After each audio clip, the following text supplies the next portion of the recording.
how to change the server details. So let example you have logged in the server already, right? You have the previous access, so it will be look like that, right? So let example someone send you, or you have taken some other access like so this is the access I just want to change. So how I can do? So first, which access you want to change, just select that one, right? So let example I will change this one, so I will select this one, then click here, edit.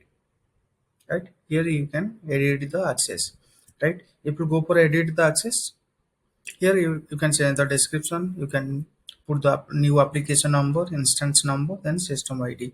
After putting this one, then click on ok, then you can log in as normal, right? Just double click here, then you will give the username and password. So this way you can change the username, right?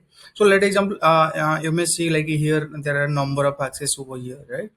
So if you want to do like the previous access will remain stay as it is, right? And you want to add a new access. So how you can do? You can add here. So you can add a new access over this symbol, okay? In this symbol. So you just have to click on next. Then you have to put the description, application server details and all.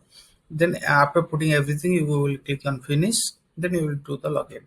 So this way you can edit, and this way you can like add on the new access.